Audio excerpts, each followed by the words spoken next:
Hello dear students, हमने आपको last video में बेटा केमिस्ट्री का फर्स्ट चैप्टर कंप्लीट कराया था जिसमें आपको क्वेश्चन आंसर कराए गए थे। और आज इस वीडियो में हम केमिस्ट्री का सेकंड चैप्टर क्या हमारे आसपास के पदार्थ शुद्ध हैं ये स्टार्ट करने जा रहे हैं, जिसका सबसे पहला टॉपिक है बेटा शुद्ध पदार्थ। शुद्ध पदार्थ क्या होते हैं? इससे पहले वाले चैप्टर में आपने पदार्थ के बारे में पढ़ा था, लेकिन यहाँ आप शुद्ध और अशुद्ध पदार्थ के बारे में पढ़ेंगे, क्योंकि हमारे चैप्टर का नाम ही क्या है? क्या हमारे आसपास के पदार्थ शुद्ध हैं। तो सबसे पहले हम शुद्धता से ही शुरू करेंगे। तो पहला टॉपिक शुद्ध पदार्थ। शुद्ध पदार्थ क्या होता है? दो या दो से अधिक समान प्रकार के परमाणुओं से मिलकर बने पदार्थ को शुद्ध पदार्थ कहते हैं। यानी कोई भी ऐसा पदार्थ जो दो या दो से अधिक पदार्थों के समान रूप से संगठन से, यानी कि उसमें जो पदार्थ मिले हुए हैं उनका जो संगठन है वो निश्चित अनुपात में होना चाहिए। किसमें होना चाहिए? निश्चित अनुपात में होना चाहिए। उसे हम कहते हैं शुद्ध पदार्थ। जैसे कि फॉर एग्जाम्पल सभी तत्व व यौगिक, जितने भी आपके ब्रह्मांड में तत्व पाए जाते हैं सभी शुद्ध होते हैं, और जितने भी यौगिक पाए जाते हैं वो भी शुद्ध होते हैं।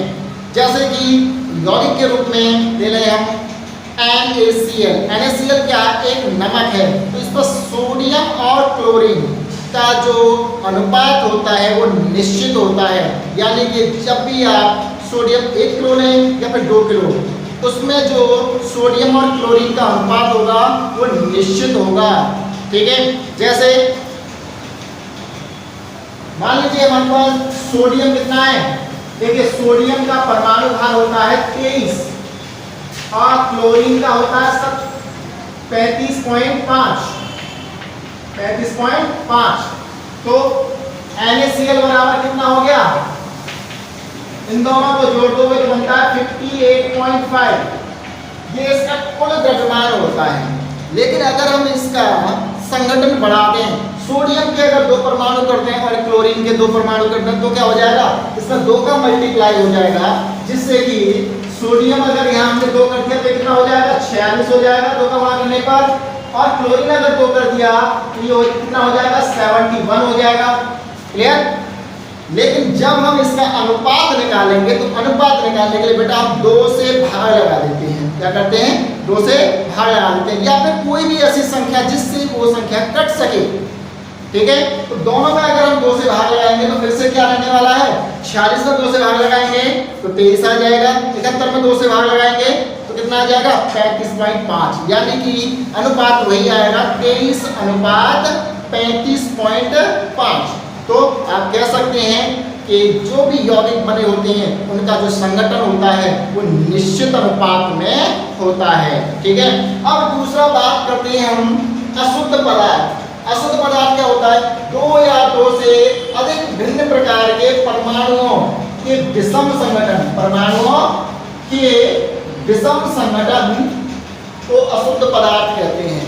यानी कि अगर आपके पास कोई पदार्थ है और उसमें 2 या 2 से अधिक पदार्थ मिले हुए हैं तो उन पदार्थों का अगर संगठन विषम होता है, यानी कि पहले अगर जैसे हमने सोडियम क्लोराइड का लिया, इसमें अगर हम कर देते सोडियम क्लोराइड के 3 और क्लोरीन का 1, तो इस प्रकार का संगठन कहलाता है आपका विषम संगठन। क्योंकि सोडियम क्लोराइड तो हम जानते हैं कि सोडियम का 1 परमाणु और क्लोरीन का 1 परमाणु मिलकर ही बनाता है सोडियम क्लोराइड। लेकिन अगर हम इसमें कर दें सोडियम के 2 परमाणु और क्लोरीन के 1 परमाणु तो यह सोडियम क्लोराइड नहीं बनेगा। ठीक है, तो ऐसे पदार्थों को हम कहते हैं अशुद्ध पदार्थ। क्लियर हो गया? या फिर कोई भी पदार्थ जैसे कि अगर हम उसमें मिश्रण मिला दें, जैसे कि मान लीजिए पानी में मिट्टी को मिला दिया जाए तो जल और मिट्टी का जो संगठन होगा वो कैसा होगा? अशुद्ध होगा। ठीक है, या फिर वायु है, वायु में बहुत सारी गैसें हैं हमारी शुद्ध, यानी कि ऑक्सीजन है, कार्बन डाइऑक्साइड है, सल्फर डाइऑक्साइड है, नाइट्रोजन है। तो यहाँ जो वायु में भिन्न प्रकार की गैसों का संगठन है वो विषम संगठन है।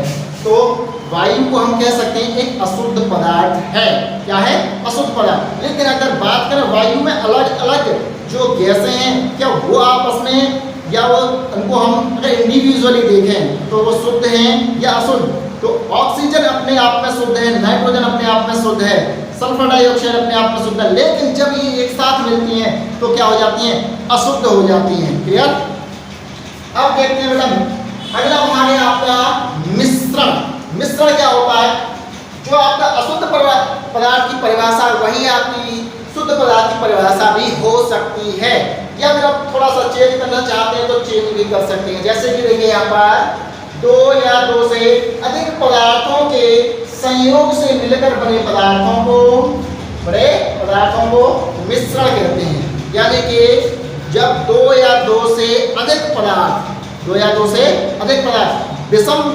विषम अगर अनुपात में मिलते हैं, विषम अनुपात में मिलते हैं, तो ऐसे मिश्रण को हम कहते हैं मिश्रण। क्या कहते हैं? मिश्रण।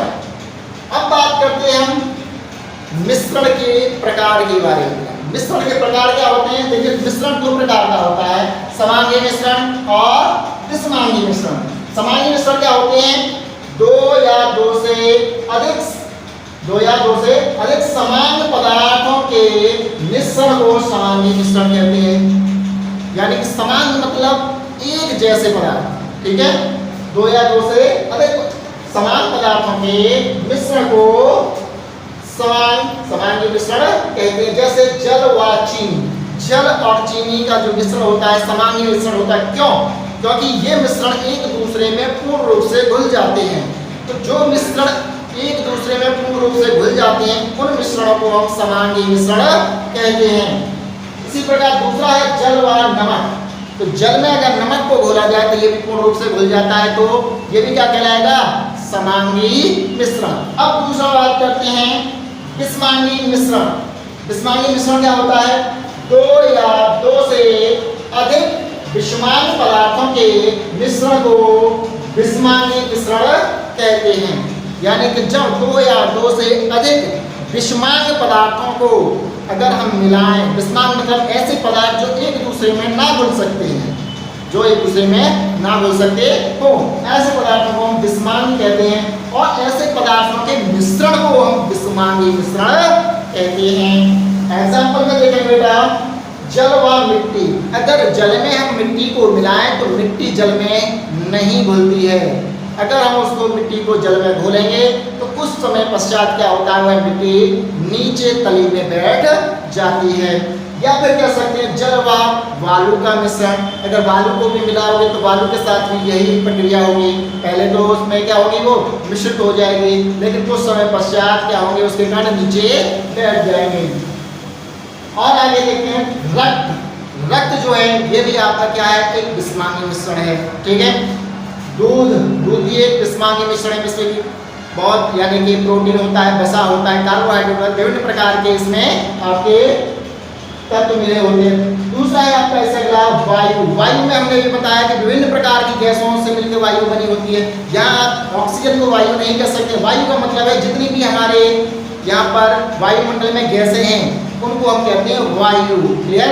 अगला है धूल व धुआं। धूल और धुआं का मिश्रण जो होता है वो भी क्या है? आपका विषमांगी मिश्रण है, क्योंकि ये भी कभी एक दूसरे में नहीं मिल सकते हैं। क्लियर हो गया? एक बार और देख लेते हैं। लास्ट शुद्ध पदार्थ क्या है? शुद्ध पदार्थ यानी कि जो एक ही प्रकार के या समान प्रकार के पदार्थों से मिलकर बने होते हैं, शुद्ध पदार्थ कहलाते हैं। दूसरा है आपका अशुद्ध पदार्थ। विभिन्न प्रकार के पदार्थों से मिलकर बने पदार्थों को अशुद्ध पदार्थ कहते हैं। यानी कि जिसमें निश्चित संगठन हो, जिसमें अनुपात क्या हो? निश्चित हो, वो शुद्ध पदार्थ। जिसमें अनुपात अनिश्चित हो वो अशुद्ध पदार्थ। दूसरा है आपका मिश्रण। मिश्रण क्या है? अगर दो पदार्थों को हम मिला दें, दो पदार्थों को मिलाकर जो भी हमारा पदार्थ बनता है वो क्या कहलाता है? मिश्रण कहलाता है। कोई भी पदार्थ मिला सकते हैं यार, जल और चीनी हो सकता है, नमक और जल हो सकता है, जल और मिट्टी हो सकता है, धूल और धुआं हो सकता है, रक्त व दूध हो सकता है, रक्त व जल हो सकता है। तो इस प्रकार के पदार्थ क्या है? मिश्रण है, ठीक है? अब बात करते हैं हम मिश्रण के प्रकार के बारे में। बेटा मिश्रण के प्रकार दो प्रकार होते हैं। पहला प्रकार होता है आपका समांगी मिश्रण और दूसरा होता है विषमांगी मिश्रण। तो समांगी मिश्रण क्या है? नाम से समझ में आता है समांगी। समांगी मतलब समान प्रकार, ठीक है? विषमांगी मतलब यानी कि असमान प्रकार। ठीक है, तो समांगी मिश्रण क्या होगा? दो या दो से अधिक प्रकार के या दो या दो से अधिक समान पदार्थों के मिश्रण को समांगी मिश्रण कहते हैं। यानी कि ऐसे पदार्थ जो एक दूसरे में पूर्ण रूप से वियोजित हो जाते हैं समांगी मिश्रण कहलाते हैं। जैसे जल और चीनी, अगर जल में चीनी को घोला गया तो पूर्ण रूप से उसमें वियोजित हो जाती है, यानी कि घुल जाती है, तो क्या कहलाएगा ये मिश्रण? समांगी मिश्रण। दूसरा है आपका विषमांगी मिश्रण। ऐसा मिश्रण जिसमें अगर दो पदार्थों को हम मिलाएं तो वो एक दूसरे में पूर्ण रूप से वियोजित ना हो, यानी कि वो एक दूसरे में घुल ना पाए, तो ऐसे मिश्रण को हम कहेंगे विषमांगी मिश्रण। जैसे कि जल और मिट्टी, जल में अगर मिट्टी को घोलें तो मिट्टी कभी भी जल में पूर्ण रूप से नहीं घुलती है। ठीक है, इसी प्रकार धूल और धुआं, अगर धूल और धुआं को मिला दिया जाए तो दोनों के कणों को हम अलग अलग देख सकते हैं, तो ये क्या है? विषमांगी मिश्रण है। और ये बेटा आज के टॉपिक हो गए, और इससे अगले वीडियो में हम कराएंगे आपको विलयन और विलयन के प्रकार।